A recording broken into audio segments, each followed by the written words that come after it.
Hello friends, स्वागत है आपके YouTube channel morning today target में। आज हम देखेंगे सीटेट के एसएसटी के पीवाईक्यू क्वेश्चन पेपर जो आपके आने वाले एग्जाम के लिए काफ़ी ज़्यादा इंपॉर्टेंट है। देखिए, जितने भी पीवाईक्यू क्वेश्चन पूछे गए हैं एसएसटी के पेपर 2 के सभी आपको कराने वाले हैं। तो चैनल पे जो लोग नए होंगे वह सब्सक्राइब कर लेंगे, जिससे जो भी मेरी क्लासेस होगी सारी क्लासेस आपको प्रॉपर तरीके से मिलती रहेगी। देखिए, एसएसटी पेपर 2 में पूछा जाता है जो आपकी 60 नंबर की आती है। तो जो लोग पेपर 2 की तैयारी कर रहे हैं वही लोग देखेंगे। एसएसटी आपकी देखिए 20 नंबर की पेडागोजी आती है और आपका 40 नंबर का कंटेंट से आता है। तो हिस्ट्री, जियोग्राफी और पॉलिटी से आता है। तो सभी आपको कराने वाले हैं, तो चैनल को जरूर सब्सक्राइब कर लीजिएगा, जिससे प्रॉपर आपको क्लास मिलती रहे। तो चलते हैं क्वेश्चन पे और देखिए अपनी तैयारी को बेहतर तरीके से कर दीजिए ताकि एग्जाम तक आपका बेस काफ़ी ज़्यादा मजबूत हो जाए। तो अभी से अपना शुरू कर दीजिए। देखिए, यही आपको मौका मिला है, बार बार मौका नहीं मिलेगा आपको। जितना हो सके जी जान लगा दीजिए, आपका फर्स्ट ही अटेम्प्ट में सीटेट क्लियर हो जाएगा। देखिए, अपना 100% दीजिए, आपका कैसे नहीं निकलेगा।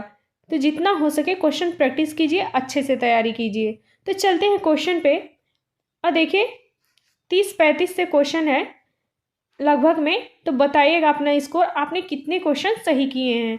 तो पहला है, मणिग्राम और नाना देसी निम्नलिखित में से क्या थे।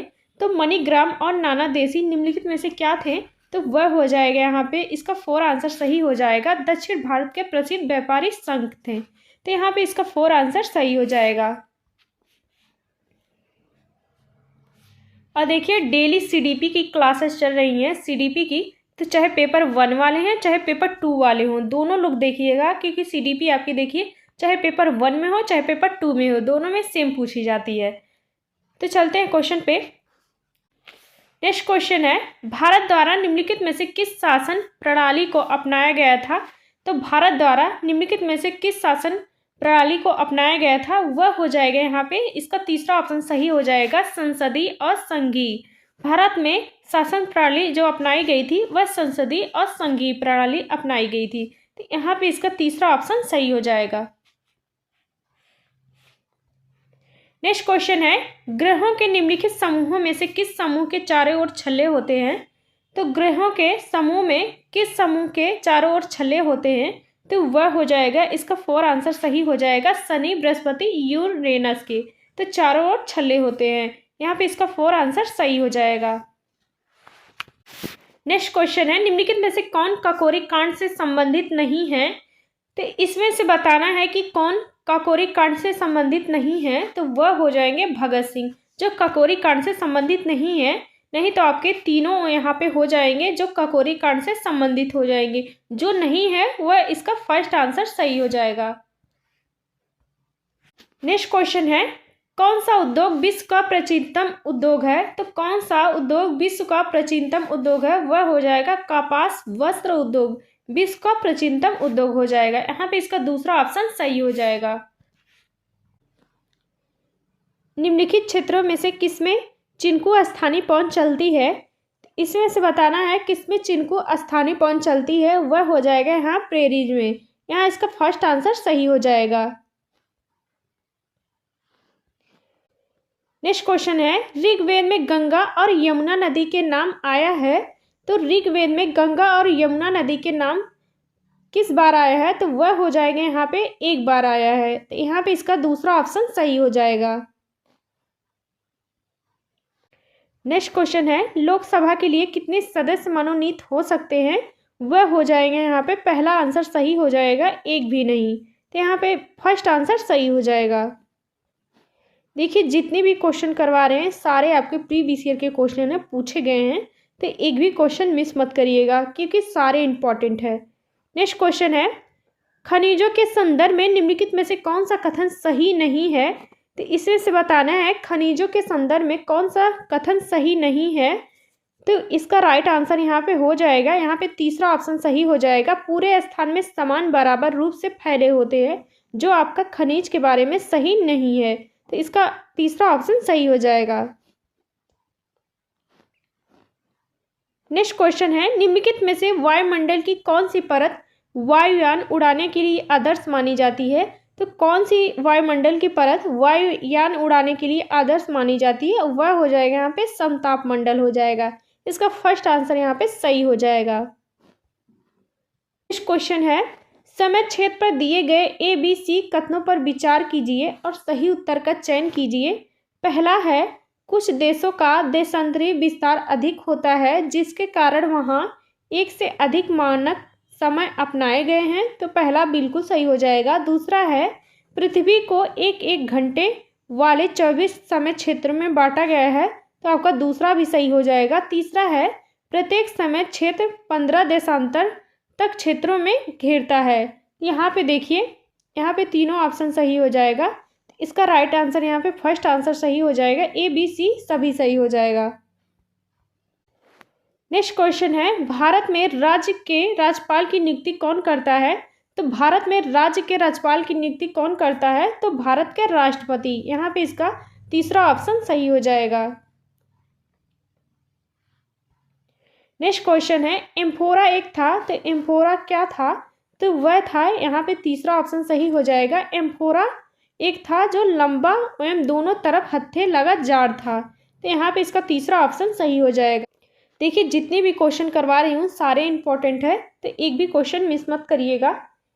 देखते हैं, कृषि की एक पद्धति जिसमें व्यापक स्तर पर आधुनिक आगतों का उपयोग अधिक उत्पादकता प्राप्त करने के लिए किया जाता है, वह कहलाती है, तो वह कहलाती है वाणिज्य खेती कहलाती है। तो यहाँ पे इसका तीसरा ऑप्शन सही हो जाएगा।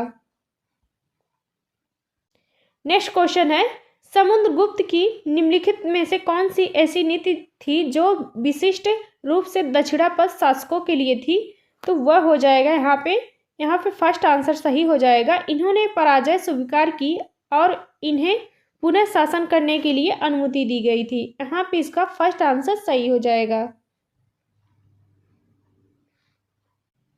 नेक्स्ट क्वेश्चन है, जन स्वास्थ्य के क्षेत्र में कोस्टा रिका उपागम किसे कहा गया है? तो जन स्वास्थ्य के क्षेत्र में कोस्टा रिका उपागम किसे कहा गया है?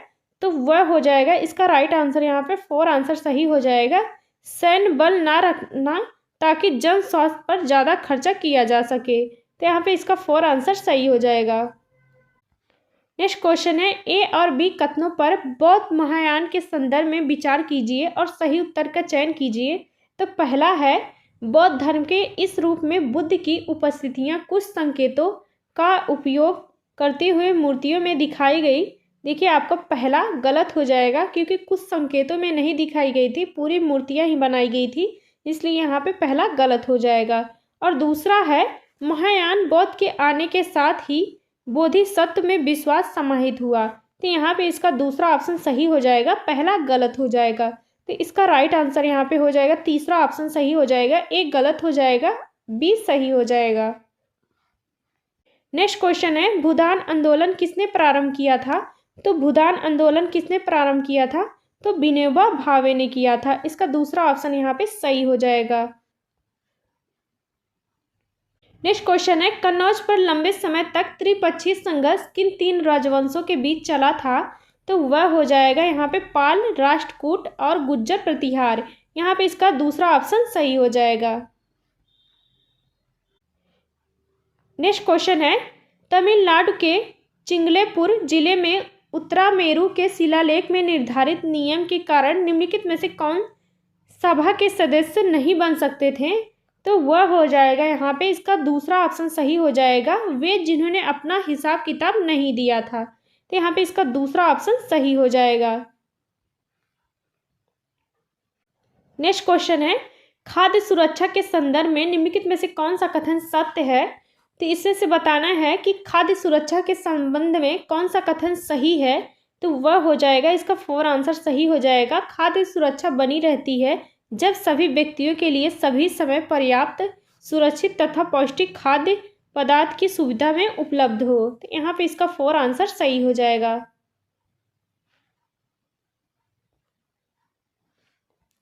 नेक्स्ट क्वेश्चन है, ईसा मसीह के प्रचारक सेंट थॉमस कहाँ आए थे? तो ईसा मसीह के प्रचारक सेंट थॉमस कहाँ आए थे? तो वह हो जाएगा केरल से। यहाँ पे इसका 4 आंसर सही हो जाएगा। नेक्स्ट क्वेश्चन है, निम्न में से कौन सा विकल्प स्वयं रोजगार का एक उदाहरण है? तो कौन सा विकल्प स्वयं रोजगार का एक उदाहरण है? तो पहला है जमींदार के घर काम करती हुई एक खेतिहर। देखिए, जो दूसरे के घर करेगा तो वो तो स्वयं रोजगार होगा नहीं। दूसरा है आंगनबाड़ी कर्मी, तो वो भी देखिए जब नौकरी करेगा तो वो भी स्वयं रोजगार का उदाहरण नहीं होगा। तीसरा है गांव के एक विद्यालय की एक शिक्षिका। देखिए, ये भी स्वयं रोजगार नहीं होगा। और चौथा ऑप्शन है शहर के बाजार में मछली बेचती एक महिला। देखिए, उसका स्वयं रोजगार होगा, जो मछली बेचती हुई महिला होगी। तो यहाँ पे इसका 4 आंसर जो सही हो जाएगा।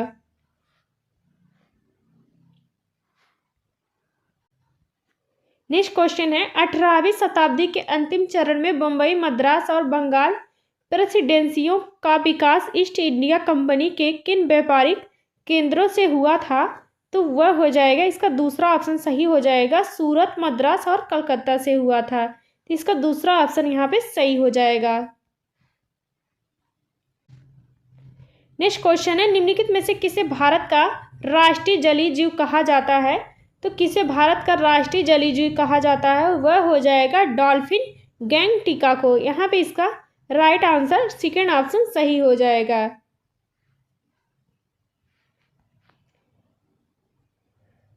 नेक्स्ट क्वेश्चन है आरामबाग अधोलिखित किस मुगल बादशाह ने बनवाया था? तो आरामबाग किस मुगल बादशाह ने बनवाया था? वह हो जाएगा, इसका राइट आंसर यहाँ पे फर्स्ट आंसर सही हो जाएगा, जहांगीर ने बनवाया था। नेक्स्ट क्वेश्चन है अशोक के अधिकतर अभिलेख निम्नलिखित लिपियों में से किसमें लिखे गए थे? तो वह हो जाएगा यहाँ पे ब्राह्मी लिपि में लिखे गए थे अशोक के अधिकतर अभिलेख। तो यहाँ पे इसका 4 आंसर सही हो जाएगा। नेक्स्ट क्वेश्चन है अर्थशास्त्र के अनुसार मौर्य काल में उत्तर पश्चिम भारत के लिए प्रसिद्ध था। तो अर्थशास्त्र के अनुसार मौर्य काल में उत्तर पश्चिम भारत के किसके लिए प्रसिद्ध था? वह हो जाएगा यहाँ पे कंबल के लिए प्रसिद्ध था। यहाँ पे इसका 4 आंसर सही हो जाएगा। नेक्स्ट क्वेश्चन है भारतीय संविधान के किस खंड को अक्सर संविधान की अंतरात्मा कहा जाता है? तो वह हो जाएगा संविधान की प्रस्तावना को। यहाँ पे इसका 4 आंसर सही हो जाएगा। संविधान की प्रस्तावना को भारत का अंतरात्मा कहा जाता था। यहाँ पे इसका 4 आंसर सही हो जाएगा। नेक्स्ट क्वेश्चन है उद्योग के निम्नलिखित प्रकारों में से टोकरी बुनाई एक उदाहरण है। तो उद्योग के प्रकारों में से टोकरी बुनाई किसका उदाहरण है? तो वह हो जाएगा एक लघु आकार हो जाएगा। इसका फर्स्ट आंसर यहाँ पे सही हो जाएगा। नेक्स्ट क्वेश्चन है निम्नलिखित में से कौन सा अपर्दन स्थल का रूप है? तो कौन सा अपर्दन स्थल का रूप है? तो वह हो जाएगा छत्रक शिला। यहाँ पे सेकेंड ऑप्शन सही हो जाएगा। नेक्स्ट क्वेश्चन है पृथ्वी के सबसे निकटतम खगोलीय पिंड कौन सा है? तो पृथ्वी के सबसे निकटतम खगोलीय पिंड हो जाएगा, वह हो जाएगा चंद्रमा। यहाँ पे इसका सेकेंड ऑप्शन सही हो जाएगा। नेक्स्ट क्वेश्चन है निम्नलिखित में से किसने अपनी कृतियों को भी शामिल करते हुए बाबा गुरु नानक की रचनाओं को गुरुमुखी में संकलित किया? तो किसने अपनी कृतियों को भी शामिल करते हुए बाबा गुरु नानक की रचनाओं को गुरुमुखी में संकलित किया? वह हो जाएगा यहाँ पे गुरु अंगद ने। यहाँ पे इसका फर्स्ट आंसर सही हो जाएगा। नेक्स्ट क्वेश्चन है पृथ्वी को भू आप के रूप में वर्णित किया जाता है। तो पृथ्वी को भू आप के रूप में क्यों वर्णित किया जाता है? क्योंकि यहाँ पे हो जाएगा, इसका तीसरा ऑप्शन हो जाएगा पृथ्वी ध्रुवों के पास थोड़ी चपटी है, तो इसलिए यहाँ पे इसका तीसरा ऑप्शन सही हो जाएगा। आज के लिए बस इतना ही, मिलते हैं नेक्स्ट क्लास में, और तब तक अपनी तैयारी को बेहतर तरीके से करिए। देखिए आपका एग्ज़ाम में अब ज़्यादा टाइम नहीं रह गया, आपका ये देखिए लास्ट महीना चल रहा है और 1 महीना आपका जनवरी कब निकल जाएगा आपको पता भी नहीं चलेगा, कब 8 फरवरी आ जाएगी तो आपको पता भी नहीं चलेगा। इसलिए जितना हो सके क्वेश्चन प्रैक्टिस कीजिए और अपनी तैयारी को बेहतरीन तरीके से करते रहिए। तो मिलते हैं नेक्स्ट क्लास में, और क्लास कैसी लगी कमेंट करके ज़रूर बताइएगा। तो मिलते हैं नेक्स्ट क्लास में। और जो लोग CDP नहीं देख रहे हैं, देखिए CDP हो चाहे SST हो, सबका प्री IQ क्वेश्चन करवा रहे हैं, तो उसको जाके ज़रूर देखिए।